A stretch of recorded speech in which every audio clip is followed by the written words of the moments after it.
Welcome to the Real Estate Red Flags podcast, the things no one tells you before or after you buy. I'm Joshua, ISA certified arborist and ASCA consulting arborist, joined by Ian, who's the owner of IM Home Inspections. Let's get into it. And today we have a very special episode, actually. One of us wrote a book, and it wasn't me. So Ian, first off, congrats on your book being released. Thank you. Thank you very much. And so it's called Build a Real Estate Career That Fits You. And there it is. I'm excited for us to get into it and dig a bit deeper on that. If you could just kind of give us the 1-minute version of the book and, what's sort of broken in your eyes with most real estate agents and what the book is trying to help fix. That's more than a minute. The book is essentially about building your real estate career around you, your own personality, your own likes, your own dislikes, your own comfort levels, and how you are. Most sales organizations, they sort of have this is how you do it. And if it doesn't resonate with you, you tend not to be successful. If it resonates with you, great. You can go to a lot of real estate seminars, you can buy 1 million real estate books, and they'll all be like, this is how you do it. Follow these 10 easy steps. Follow my 5-plan blueprint. But you're not that person. You didn't have their parents. You didn't have their upbringing. You don't have their motivations. You don't necessarily have their personality. Because if all those things worked, everyone would just go to a seminar and they'd be super successful. Mm-hmm. You really got to figure out what works for you and then build around that. And so that's what the book is about, is build your career around your own skill set, your own personality that fits the way you want to do things. And if it takes longer, so be it. Mm-hmm. There were a lot of things I could have done probably early in my career that would have sped it up, but they really didn't feel good to me in my heart. So I did it my way, and it still was very successful. Maybe took a little longer, but I think it's proven that, I don't like sales really, but I love marketing. Mm-hmm. So yeah. I still built a successful business. I can go on and on, but that's really the gist of the book.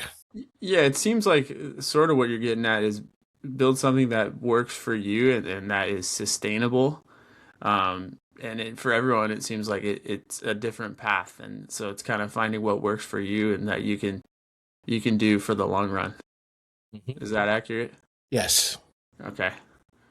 Awesome. Well, I want to, one part of the book, if you could take us back to October of 2015, you're sitting in a room hearing the NAR Danger Report presented live. What was it about that moment specifically that stuck with you long enough to eventually write a book about it?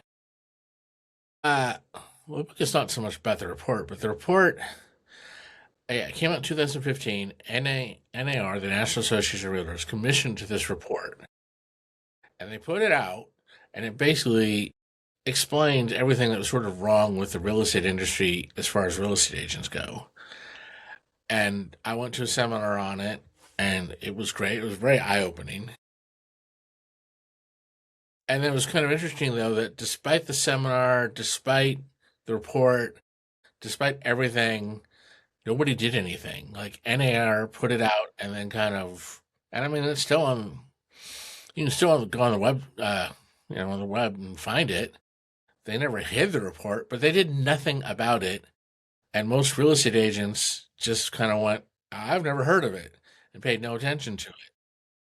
But it was the two fascinating things that were in the report that I've held to be true is 40% of agents don't last more than 5 years in the business. And in any given year, 15 to maybe 20% of all agents, regardless of how long they've been in the business, do not renew their real estate license. Now, that's crazy. Since then, it's been 11 years. I've been in business 11 years, and I've seen that to be true.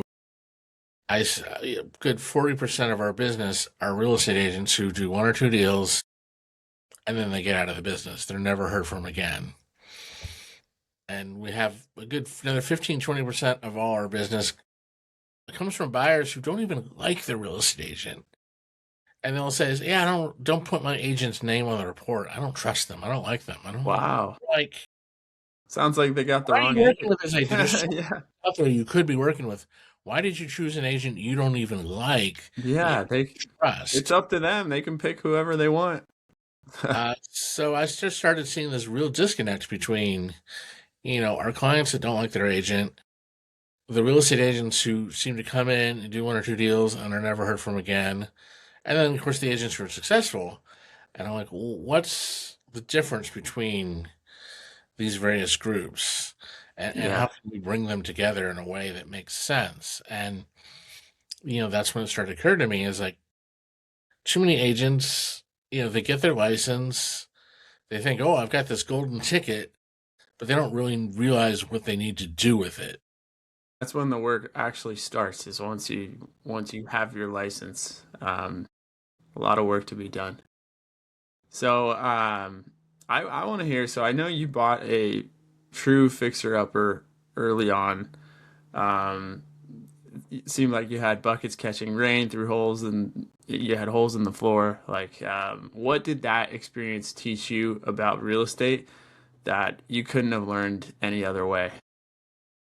Well, it taught me how much I really like real estate. Uh, you know, I said sort of before, I was in the music business. I was obsessed with music. That was my main passion. That's what I thought my life was going to be about. And then I kind of fell into real estate when I got the job at the wholesale mortgage company.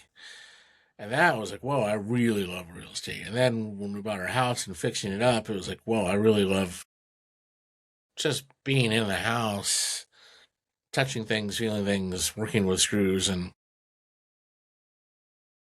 I was kind of surprised how much I fell in love with it. Mm-hmm. And then, as it relates to the book, it comes down to finding your why. Simon Sinek has a great book, Find Your Why. If you haven't read it, you should read that. So I was like, well, okay, why is my why? Why is my why real estate when I didn't even know it was real estate for the first 30 some years of my life? And then one day it hit me an epiphany, like, well, when I was a kid, we moved 6 times before I was 6 years old. And then we moved again a couple years later. So, I lived in 7 different places before I was 9. And so I kind of grew up thinking, unstable, like place to live is very unstable. But when you get in a real estate career, what are you doing? You're building around stability. You were inspecting houses for selling houses that, for people who are going to live there. I think the average is 7 to 10 years, but for some of these people, it's going to be for the rest of their life. Yeah. Maybe 20 years. I've been in my house for 18, 19 years now, raised my kids here, and I have no intention of selling it until the kids are, well, at least a lot more grown than they are. Mm-hmm.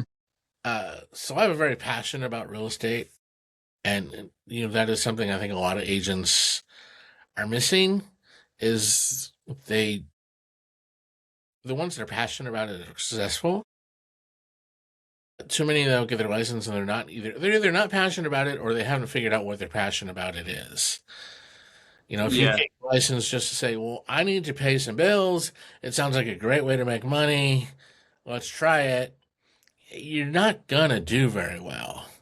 Yeah. Get into it and you have a good strong why, and you can project that why, even if you don't say it explicitly, you're gonna do a lot better.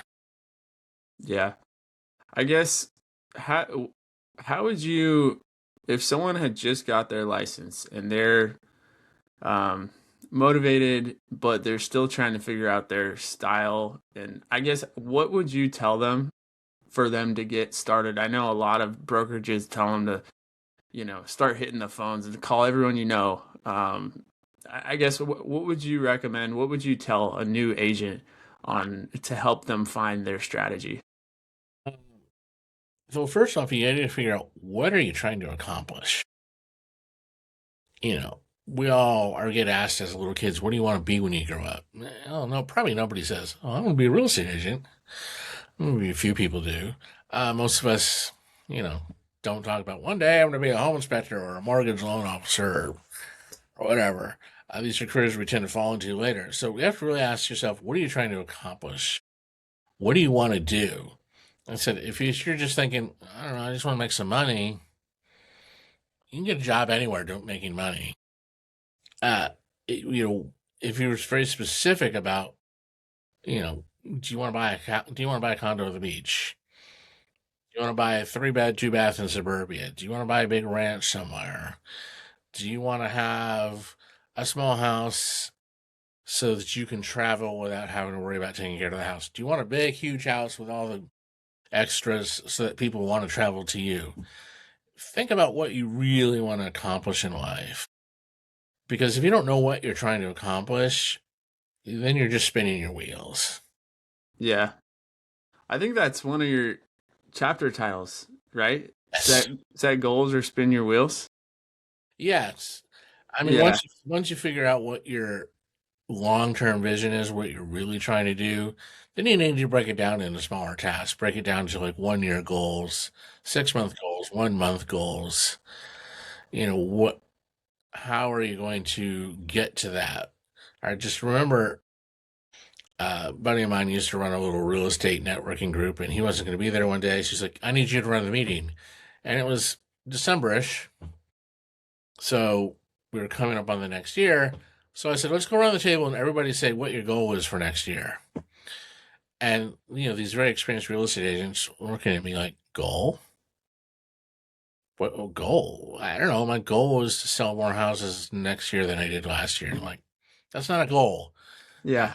Coach used to say, more is not a goal. You know, a goal is I want to sell 10 houses. I want to sell 15, whatever the number is. Yeah. Goal is I want to make a certain amount of money. Goal is I want to hit this certain accomplishment. Mm-hmm. More, you know, that could be anything. I could pull a dollar bill out of my wallet and hand it to you. Well, you have $1 more than you used to have. Technically, you got more, but is that really what you wanted? Probably not. One part of your book mentions hunter or farmer. Can you break that down on what that means and kind of explain the difference between the two? There are two very general sales types. And I didn't come up with this philosophy of hunter versus farmer. But when I first heard about it, I was like, oh my God, I've always known that, but I never really put it into words. And comes back to when you work in a sales organization and they have sort of one way of doing it, and it's my way or the highway, and why that doesn't work for most people is you have people who are very aggressive, they want to go out, and they really want to get a sale badly. Those are the kind of like a hunter mentality. Mm-hmm. You're out there, you're gonna get something. I'm gonna be very aggressive, and that's great, and that will definitely get you food on your table much quicker than say farming will. Disadvantage is, well, once you've got whatever you were hunting and you ate it, you got to start all over again. Now, the farmer is, what does a farmer do? They plant the seeds, they till the soil, they go out there, they pull the weeds, they water, they wait and wait and wait. But eventually they have enough food to not only feed themselves, but to sell and feed the whole community, the whole town.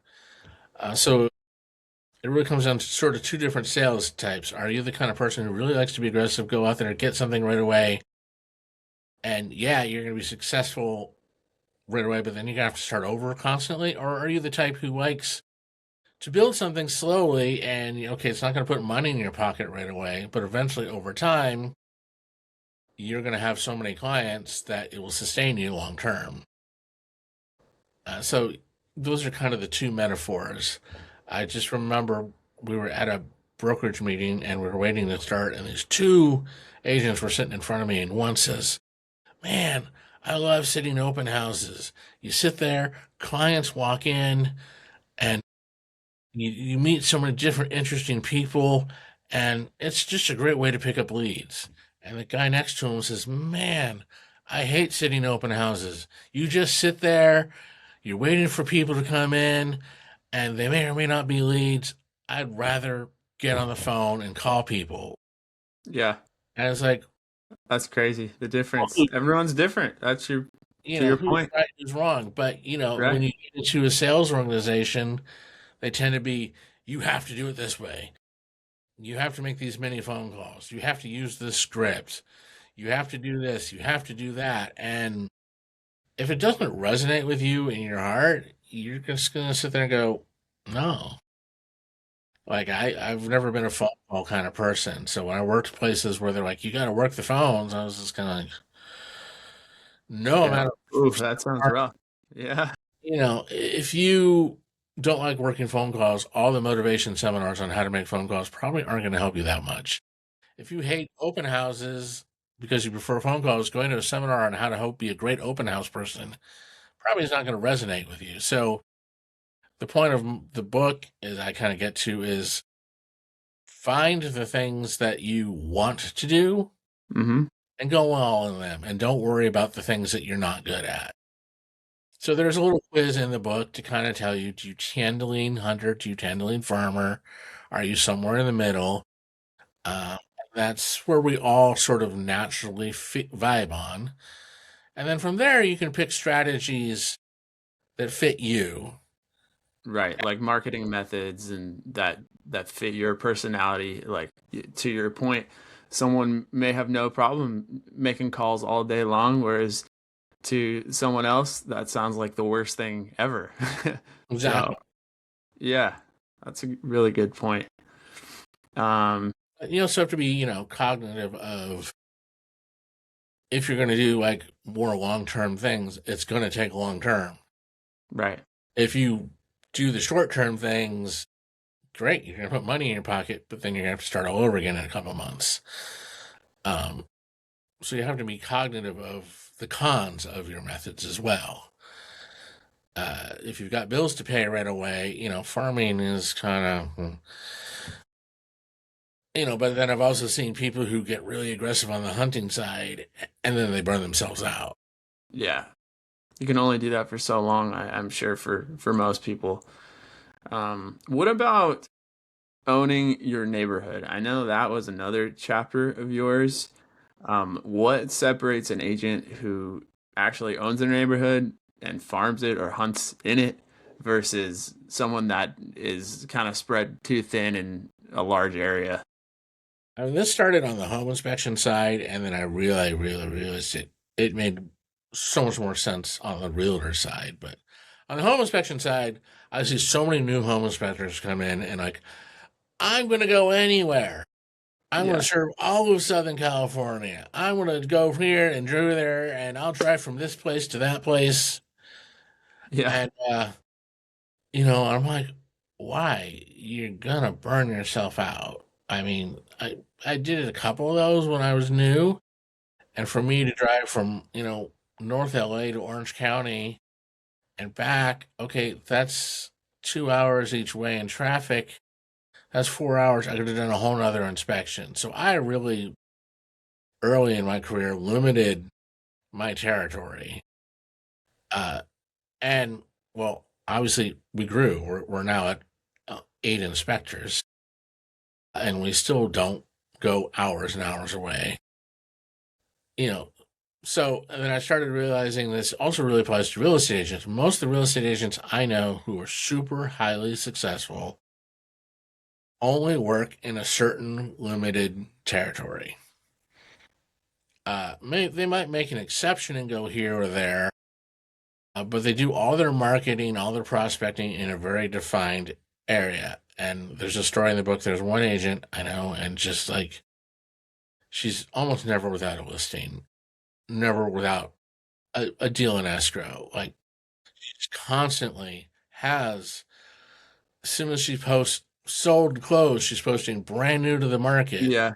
another listing or another buyer in that area. And I was just like, why is this woman kicking everybody's behinds? And I was just thinking about it, like, what's her secret?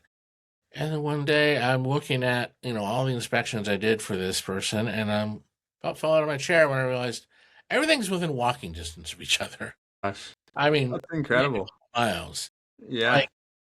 Like define a territory, and I've come to learn, like, if I say to an agent, "Hey, what's your area?" and they say, "I go wherever the wind takes me, wherever my clients want me," and I'm like, well, then those are usually agents that do one or two deals a year, and they're not very successful, and they have a side job that they don't tell people about. Or the agents that say, I work this neighborhood, they're the ones making sales Mm-hmm. because they're not spread too thin. They're putting all their, they're concentrating their time in a small area. And those tend to be the agents that are way more successful. And, there's an example, I think I have an example in the book, and I'm going to paraphrase, but basically, if you show up to a house, a listing, and you go, yeah, I've sold 5 houses, one 2 hours away, one an hour away, one on the other side of town, one over here. The listing agent or the seller's gonna be like, okay. Compared to an agent who shows up like, yeah, I've sold 5 houses, one 2 blocks over, one block over They there. can point at them, be like, I sold that house, I sold that one. Yeah. Yeah. Who's the seller gonna be more? Yeah, the expert, the local expert. That's who They're you gonna want to go, work oh, with. you know this area. Great. And I mean, I see it even in my own neighborhood with listings. If it's listed by an agent who lives nearby, it tends to sell quickly. I see a listing sign go up and it's an agent from out of town, Orange County or whatever, those houses tend to sit longer. Yeah, they probably don't know how to price them as well, and they're just not used to the area. So that makes total sense. One thing I wanted to ask you about also was social media specifically. Yes.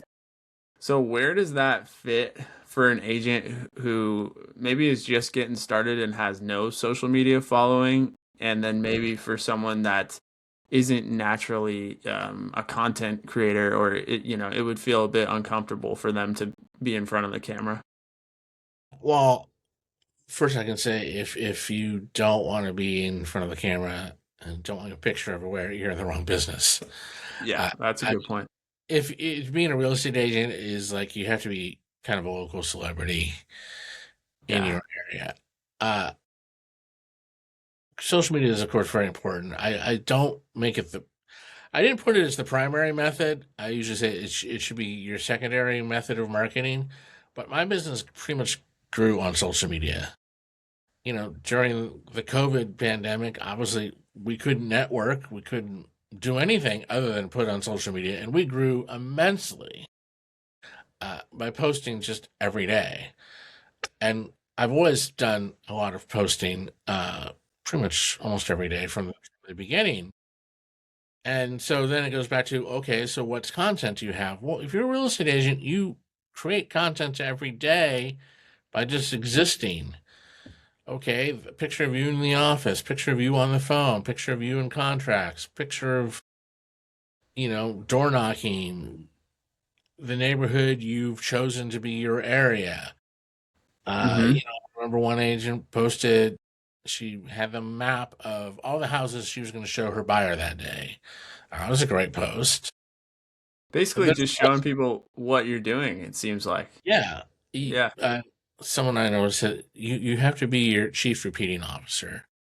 Everybody thinks if I tell you what I do, if I tell you I'm a real estate agent, most people think you're going to remember that I told you that. Chances are you're not going to remember. You're too busy thinking about your own career, your own life, your own strategy, your own what you're going to have for dinner that night, and people forget. And the agents that post a lot about what they're doing tend to be more successful. Than the agents who post once a week or twice a week, or just sit there and post pictures about their cats or whatever. Yeah. Not that there's anything wrong with that, but that can't be your main strategy. Listen, my business has grown exponentially just by using social media. And I still fully believe that, that is the way to do it. And I'm on some other small business Facebook groups, and I can't believe how many people are like, I don't have any clients, I don't have any business. What should I do?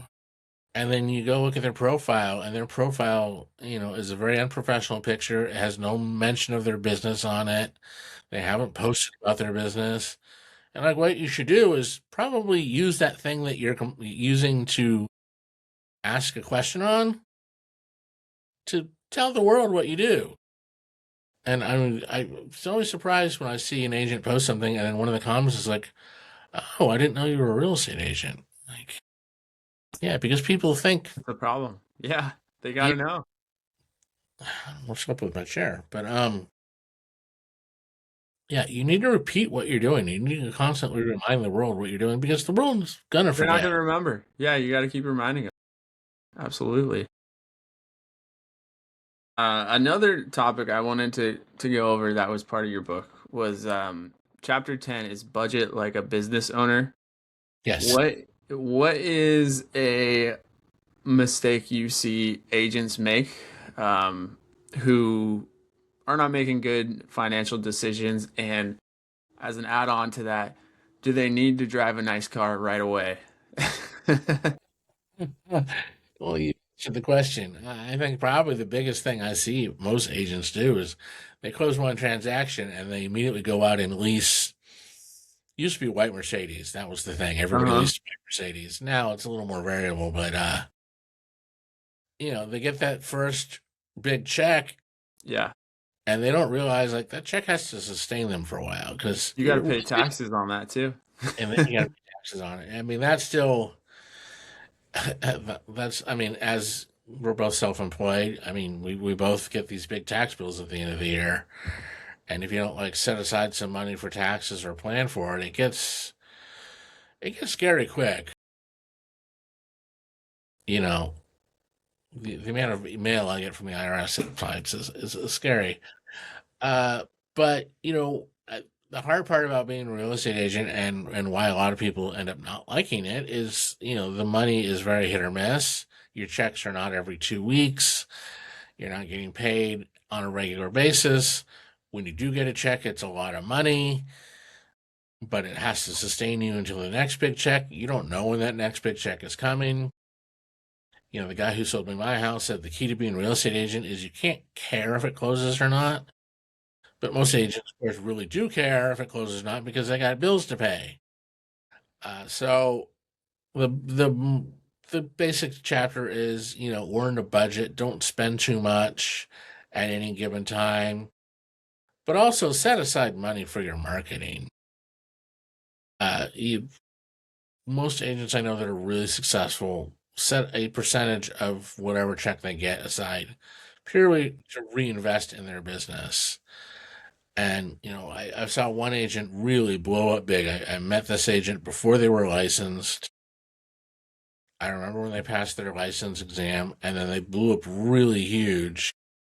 And other agents were coming to me like, "Do you know that person? What are they doing?" And like, Mhm. they're spending a portion of each check on marketing, and meanwhile, these other agents who are questioning what's going on are basically spending their entire check, not necessarily badly, but they're paying their rent, mortgage, buying food, whatever, Mhm.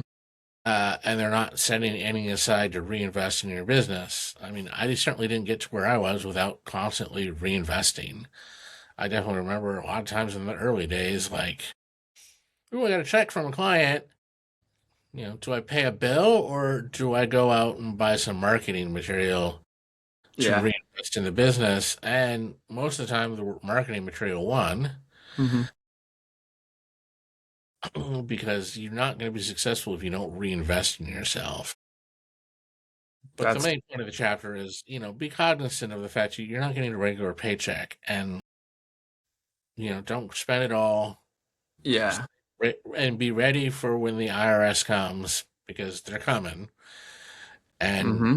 if you're not used to getting, when you have a regular job, You get tasks are taken out as you go. yeah, And at the end same of the year, paycheck every oh, 2 weeks. Yeah. yeah, and you usually get something back. And now, when you're a real estate agent and you're self-employed, you don't. That doesn't happen. No one's taking anything out, and you just get this giant bill for that whole amount at the end of the year, and it's like, oh. And then you realize now I got to make more money that I have to pay more taxes on to pay this tax bill. Yeah, I'm sure that's really eye-opening for a lot of people, unfortunately. So hopefully they read this book and realize that. But how about building your tribe? Who actually belongs in an agent's tribe beyond just other agents? That is, I think, the biggest misconception a lot of agents have is that it's a very solo thing. Because as an agent, you are solo. You're on your own. You're your own 1099 contractor. You essentially you're starting your own business from scratch. But most experienced agents will tell you it takes a tribe to get a house through to closing because you need your lender. You need to be working with a lender. You need your title person to make sure you have clear title on the property. You need your escrow person because obviously the house is going to be in escrow. You might need a home warranty person. You're definitely going to need to be working with a home inspector. You need a home inspector you trust. And then, of course, the more tradespeople you know, the better off you are because your client is inevitably going to ask you, hey, Yeah. do you know a good this? Do you know a good that? If they're buying a house, the home inspector pointed out this plumbing issue. Okay, do you know a plumber who can fix it? Do you know an electrician who can fix it? And then even beyond that, like just the more people you know, the more resourceful you are. Like, okay, you're moving into the neighborhood. If you're the neighborhood expert, then you probably know where to get the best pizza, the best Thai food, the best whatever. Those are sort of things people want to know. But Mm-hmm. outside of that, I mean, you got to have your core of your lender, your title, your inspector, your escrow, because the house is not going to close by itself. Uh, you know, a lot of real estate agents think they're the center of the transaction, and in a way they are. But I mean, I know from buying my house years ago, you end up talking to your lender probably more often than your agent. Yeah. And then you're going to talk to your escrow person a whole lot towards the end. You may never talk to your title person, but there's a title person in the background working. There's a home warranty person. You're going to have your inspection day. So you need to definitely build your tribe, and the agents that have the biggest tribes of people they trust and are vetted and can rely on are the ones that are going to have smoother transactions because there's always going to be a transaction that's not smooth. There's always going to go something wrong, and you need to have people you can rely on. Like something came up on title. Okay, well, what can we do about it?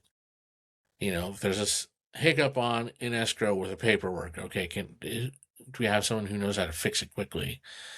Do you have an inspector you can trust? Do you have people you can trust to do the repairs afterwards?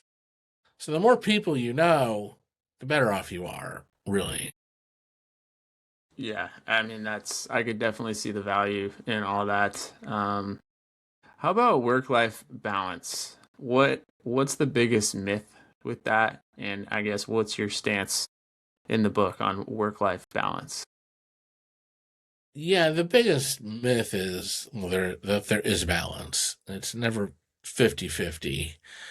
And you're going to have times where you're going to be working and you're going to have times where you're not going to be working. The biggest thing is really to be intentional about your time. So, the late Jim Rohn had a great comment. It was like, when you're at the beach, be at the beach. When you're at the office, be at the office. And, you know, for me, there I used to come home before we had the great modern software that we have today to do Mm-hmm. reports. You used to do you'd put stuff in your software, then you have a bunch of pictures, and then you have to come home and you have to finish the report at home. And it used to take me a really long time to do that because I'd come home and I'd be distracted kids, wife. Yeah. Let's pick some music to listen to. I'd spent so much time trying to pick the music I wanted to listen to. They could have just done the report. And now I'm losing time with my kids and moving to the next thing. Yeah. And one of my coaches is like, you need to be intentional. Just sit down and do the damn report and finish it.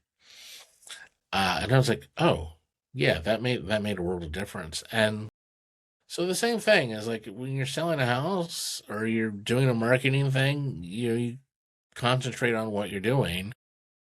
And then when you have a break, take the break and and Mhm. and, and concentrate on being present on your break and not trying to work on your break.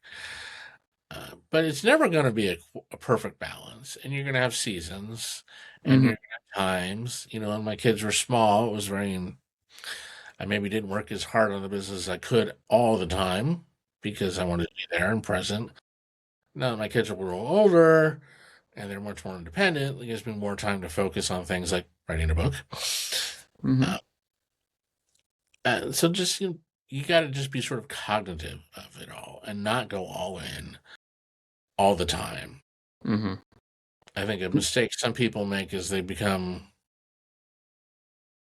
uh, they get so focused on I need the career, I need the money, I need this, I need that, and that they sort of lose the plot of what was the point? What were you Yeah. trying to accomplish? If you're trying to accomplish, I want to buy a house for my spouse and my kids to live in, and but you work so hard that you ignore your spouse and ignore your kids, well, you didn't really accomplish that. Yeah. Then what was the point of it in the first place? So being I like what you said, being present in whatever you're doing, just being present and there will be seasons of maybe shifting here and there on what you're doing, but whatever you are doing, being present is definitely super important. If someone only reads your final thoughts chapter and nothing else, what's one thing you want them to walk away with? And also, where can listeners grab the book? Oh, the final thoughts chapter. The final thought is the book is not an end all be all. It's just a beginning stage. There's a lot more books out there. There's a lot of great podcasts out there.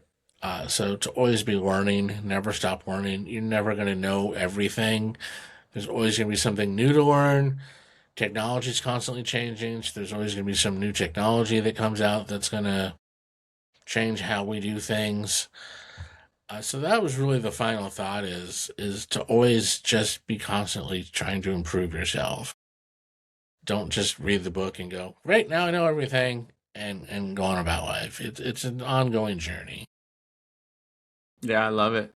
Well, yeah, congrats on the book, and that's all I have for today. So if you could let people know where they can get a copy or how they can find it, that'd be great. It is on Amazon, so you Nice. can buy the soft cover, the hardcover. It's on Kindle. If you are in Los Angeles or Ventura County and you are a licensed real estate agent, drop your name, your office address, which office you're with, and their address to rebook at imhomeinspections.com, and I'll deliver you a copy for free. For free. There you go. I like it. But for people outside of LA and Ventura County, you can go get it on Amazon. Awesome. All right. Well, hey, that's it. And looking forward to the next one. Thanks for listening to the Real Estate Red Flags podcast. If you learned something today, share it with someone about to buy a home. They'll thank you later. Looking forward to seeing you guys next time.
Thanks for listening to the Real Estate Red Flags podcast. If you learned something today, share it with someone about to buy a home.